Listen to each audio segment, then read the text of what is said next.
আমি আর কিছু বলতে চাই না, এইটুকু বলবো যে সংকটে শোকে মাথার উপর যেমন মায়ের একটা ছায়া থাকে, জাতি যেন সেই ছায়া থেকে বঞ্চিত।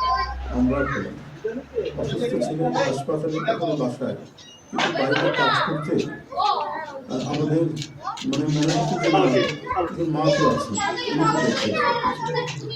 সেই প্রেরণায় যেন আমরা এত শক্তি পেতাম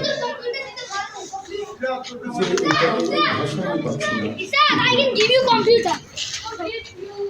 একসময় সেই ছাত্র জীবনে এখানে ডাক্তার শাহাবুদ্দিন ভাই আছেন, তাদের হাত ধরে ছাত্র রাজনীতিতে এসেছিলাম।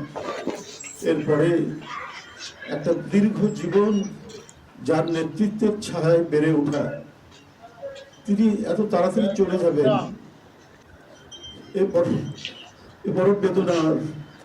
এই শোক এবং এই সংকট কাটিয়ে ওঠা খুব মুশকিল, এই ক্ষতি কাটিয়ে ওঠা জাতির জন্য খুব মুশকিল।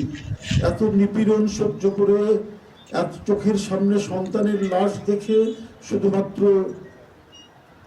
দেশ এবং মানুষ এবং গণতন্ত্রের জন্য কি অটুট বড়বল দিয়ে তিনি টিকে থেকেছেন দলীয় কার্যালয়ের মধ্যে বিভিন্নভাবে।